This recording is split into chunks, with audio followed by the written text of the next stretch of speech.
Bernes Eslava from BE Ed 3B.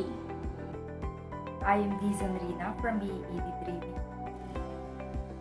I'm AG Rose Doctor from BE Ed 3B. Hi everyone, I am Elena Espinosa. What is meant by contextualized assessment? How does it differ from decontextualized assessment? Cite examples. Malinaw naman sa atin na yung contextualized assessment is more on application of knowledge in real life or real world, while dun sa decontextualized is more on written. So, kagaya nga ang sinabi ko, yung difference nila is yung contextualized is tinuturo yung mga knowledge na pwedeng magamit ng learners in real world, kagaya ng budgeting, ganun. At yung decontextualized is more on written para ma-enhance yung comprehension at creative thinking ng bata. Yung contextualization is anything na ginagawa ng teacher para matulungan yung estudyante niya using hand gestures or using objects or pictures para mas maintindihan ng mga bata kung ano yung gustong ituro ng teacher. And doon naman sa decontextualization assessment, ito yung assessment na from test, paper test or exams, ganon. When we say contextualized assessment, it is a type of assessment which focuses on the student's construction of functional knowledge. The student's performance is assessed by the application of their knowledge in the real-world context of the discipline area. Teacher uses performance-based tasks, authentic learning resources, and setting. In short, pag sinabi natin contextualized assessment, it is authentic. While the contextualized assessment focus on declarative knowledge or procedural knowledge in artificial situation detached from real-world context. This means it doesn't necessarily have direct connection to real-life context, or these are unauthentic. Example of these are written exams or term papers. On my own understanding, contextualize is by applying or constructing their learning skills like performance tasks or real life tasks like cooking, and then the contextualize is about performance or assessment about paper and pencil. Contextualized assessment. Contextualized assessment focuses on the student's construction of functioning knowledge and the student's performance in application of knowledge in a real-world context. In short, contextualized assessment uses performance-based tasks. It will become the contextualized assessment when the teacher gives their students a written exam to test their declarative knowledge. For example, nagbigay yung isang teacher ng activity. Sabi niya dun sa activity na kailangan nilang mag-paint ng bagay na may sentimental value sa kanila, or isang tao, kailangan nilang i-paint yung isang tao na importante sa kanila. At pagkatapos nun, nagbigay uli yung teacher ng written exam na kailangan nilang i-identify yung steps or process ng pagpipaint at saka yung mga tools and equipments na ginagamit sa pagpipaint. Can diagnostic and formative assessment affect the result of summative assessment? How? Yes, it can affect the result of summative assessment because diagnostic and formative assessment is where the students start to comprehend the whole topic that is being taught. Sa second question, my answer is yes. Kasi, example na lang natin. Yung estudyante, before ka mag-present ng topic mo or ng lesson niya for the day, yung sa pre-test nila, alam na nila yung meron na silang idea about the sa lesson or the sa topic. Nasasagot nila ng tama at nakakapagbigay sila ng additional knowledge about it. At nung pinasent mo yung topic, yun, mas active sila at mas alam nila yon. So, in their summative assessment, dito, pwede na i-conclude ng teacher na, okay, alam na ng estudyante yung topic na yon. So, madadalian na sila. So, alam na nung before pag gumawa ng teacher ng summative ng test niya, alam niya na kung gaano ka yung difficulty na gagawin niya doon sa topic na yon. Yes, because if in diagnostic or formative assessment given today by the teacher and their score is low, it means that they are not yet ready for the summative assessment. They have not yet mastered the content. If a teacher gives summative assessment immediately without considering the student's current knowledge, it has a big effect because they tend to get a low score. But if the teacher gives a diagnostic and a formative assessment and he sees that they are not yet ready, he should thought first and try new strategies. Then when they master, that's the time for the teacher to give the summative assessment.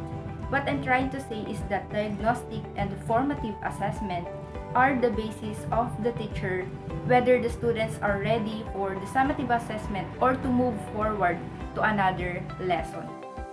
Yes, because I believe that bago ka mag-conduct ng evaluation mo sa isang bata, kailangan mo munang malaman kung hanggang saan na yung natutunan ng bata, kung na-contain ba nila yung ginawa mo or na-reach nila yung ginagawa mong standard para sa mga bata. Bago mo gawin yung summative test or summative assessment, kailangan mo munang dumaan sa diagnostic and formative assessment. Dahil doon, nakikita mo kung hanggang saan na yung learning ng isang bata at doon mo makikita kung saan mo ituturo ulit or bago ka mag-move on, dapat na-acquire na nila yung dapat ma-acquire ng isang student sa na tinuturo nila. For me, it's a yes. They can affect the result of summative assessment. Why? Because when we reach summative assessment, we already know everything. I mean, we have enough knowledge to pass that assessment. Besides, and diagnostic assessment, they are already assessing us kung may clue ba tayo or kung may alam ba tayo sa topic na yon or sa lesson na yon. While in formative assessment, ina-assess uli nila tayo during the learning process. Tinatama nila lahat ng maling alam natin sa diagnostic test. So with that, I think there's no reason for us to not pass the assessment and attain the desired learning outcome for that lesson. Can teachers do away with traditional assessment? Explain your answer. Yung answer ko is, maybe not, because traditional assessment was more easier to administer and is practical for them. Also, the results can be generated in a short period of time than the other methods. Ang answer ko sa third question is yes. Kasi kagaya ng pinapatupad sa curriculum ngayon, which is student-centered based, mas matututo yung bata kapag mas actual yung na-experience niya dun sa learning, na-experience niya na actual. Yes, teacher can do away with traditional assessment. As much as possible, if teacher can provide authentic type of assessment like performance tasks, the better, because it helps students to hone not only their knowledge but also their skills and their values. When we say traditional assessment, yes, it is easy to administer, it is easy to cope or come up with a score, but it is not authentic. Instead of traditional assessment, teacher can replace them with performance tasks or assessment that are authentic, where students can demonstrate and apply their skills which they cannot do in traditional assessment. Now help the educator and the teacher. Yes, Kung dati, yung kabataan pa natin, traditional yung ginagamit ng mga teacher natin like paper and pencil assessment. Pero ngayon, mas nakikitaan ko ng magandang gamitin yung mga modern way na hindi lang ginagamit yung intellectual ng isang bata, kung hindi nagkakaroon na siya ng gumagamit na siya ng critical thinking niya, and then mas nagagamit pa niya yung skills and performance ng isang bata. Kasi nung traditional, intellectual lang yung mas nagagamit natin, which is yung paper and pencil. Pero ngayon, mas nagkakaroon na ng ibang picture yung isang bata kung hindi nagkakaroon silang activities na iba't-ibat, at hindi lang nila nalalaman yon dahil nababasa nila to, kung di nagagawa nila yon dahil ginagawa din nila ito as an activities or an assessment. For me, it's a no. Ayoko na sa traditional assessment. Kasi tingin ko hindi naman nag-i-improve yung students kapag yan lagi yung ginagamit. Tingin ko mas mag-i-improve yung bawat students kapag authentic assessment yung ginamit. Kasi nakafocus yun sa skills ng bawat bata. Which is yun naman talaga ang kailangan. Hindi lang yung alam lang nila. Tapos, sa authentic assessment kasi, yun naman yung kailangan kapag nag-a-apply ka ng trabaho. Yun yung tinitignan ng bawat employer kung may skills ka ba. Para mas matuto yung students mo. At saka sa authentic assessment kasi, dun makikita ng teacher kung saang part yung kailangan niyang i-improve. Kung saang part yung may problema yung bata na kailangan niyang gawa ng paraan para mag-improve yung bata. Have you ever experienced having been given unfair assessment? Why do you consider it unfair? As a future teacher, any lesson learned? In question 4, I think yung isa sa mga may example ko is kagaya dati nun, yung I think na-experience to ng lahat ng estudyante where sobrang dami, yung kapag hindi mag-a-attend yung teacher or even kahit nag-a-attend siya ng class, tapos uupo lang siya dun sa lamesa niya, tapos hahayaan niya yung mga estudyante, papadikit niya yung maraming Manila paper, tapos hahayaan niya yung estudyante niya na kopyahin yung nasa Manila paper without even discussing it. Tapos, yun na yung magiging kasama yun sa grade nila. Tapos, meron rin yun sa attendance. So, nasan yung assessment? Wala dun sa assessment. So, kagaya sa question number 3, as a teacher, tingin ko mas maganda yung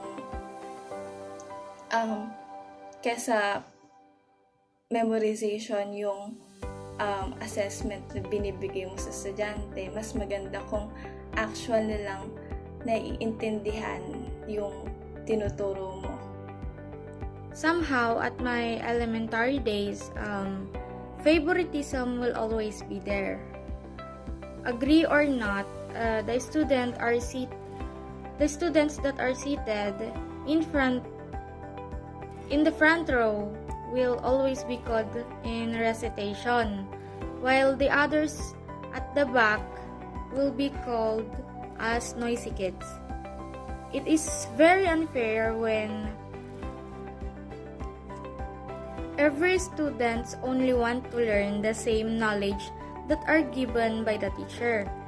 They are experiencing unfairness that should never be experienced by anyone. So, we educators should learn to give fairness in every aspect of the class and the students. Yes, I already experienced that. I think all of students have gone through or experienced that.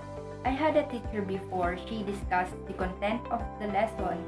Then, when the exam came, the items that were placed there were far from the content that she taught. Why do I consider it unfair? Because it violates the characteristics of quality assessment, which is the validity.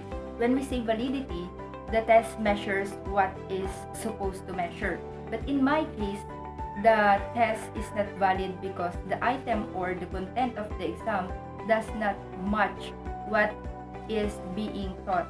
What I learned from my experience is that as a future teacher, I must consider the characteristics of high quality assessment if I will be constructing one, so that it would not be unfair for my students and the result I will get is accurate and correct. Yes, na-experience ko na tong unfair experience before, nung elementary ako dahil doon. Sabi nga ni Islaba, yung mga kaklase niya, yung mga matatalino, dun sila sa harap nakaupo. Pero nung sa akin naman, na-experience ko yon nung mga by activities or pag may mga role play na ginagamit, na ginagawa namin. Yung mga matatalino, sila yung magkakasawa. Tapos yung mga medyo average, sila yung gumagawa ng props or sila yung mga and teacher, yung mga teacher okay lang doon, parang unfair na mas nagkakaroon sila ng exposure, nagkakaroon imbis na maghalo yung average at saka yung matalino para magkaroon ng combination sa loob ng klase at magtulungan yung mga estudyante. Parang yung mga ibang student, sinasarili lang yung learning lang nila at bahala na yung iba. Yes, of course, naranasan ko yung unfair assessment. Tulad na lang kapag nagpapasa ng projects, na kung sino yung unang nakapagpasa, siya yung may mataas na score. Kasi maaga siyang natapos, maaga niyang pinasa. Pero, paano naman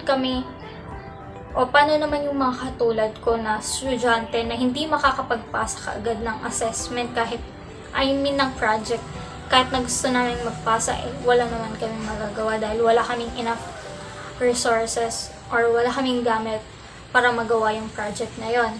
So, as a future teacher educators, dapat sa criteria na lang tayo nagbe-base ng magiging score ng students natin. Kasi hindi lahat ng students mapapas kaagad o magagawa kaagad yung mga projects na binibigay natin. When a teacher explains how you will be scored in a written or a performance test, will this most likely help you come up with better output or performance? Why? I think yes. Kasi kapag nagbigay yung teacher ng criteria niya about the written or performance task, mas nakakatulong to para mabigay ng estudyante yung best niya at makapag-produce siya ng magandang output dahil alam niya kung saan siya magpo-focus, kung ano yung ipaprioritize niya do sa performance task. It is very helpful the way that the teacher already gave the criteria.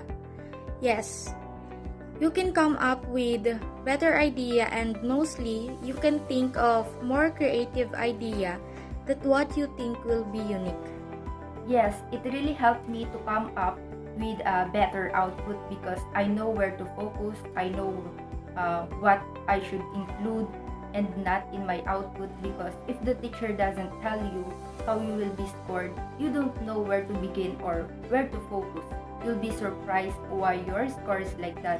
There will be a confusion as to why you got such a score. That is why it is important for the teacher to explain how students will be graded, because it clarifies for students the qualities their work should have. I think yes, kasi it helped us as a student na malaman namin yung rubrics or yung evaluation ng isang teacher, paano siya mag-score, para alam namin kung saan kami magpo-focus, kunyari kung sa creative or kung ano yung meaning ng ginawa mo, dun kami magpo-focus para makuha namin or ma-reach namin yung gusto ng teacher, yung standard niya, at malaman din namin kung saan kami mas magpo-focus sa activity na yon. Oo naman, syempre, laking tulong ng criteria para ma-improve yung magiging output mo para sa project or activity na yun. Kasi alam mo yung mga dapat mong gawin at saka dapat mong iwasan para mapaganda yung output na ipapasa mo.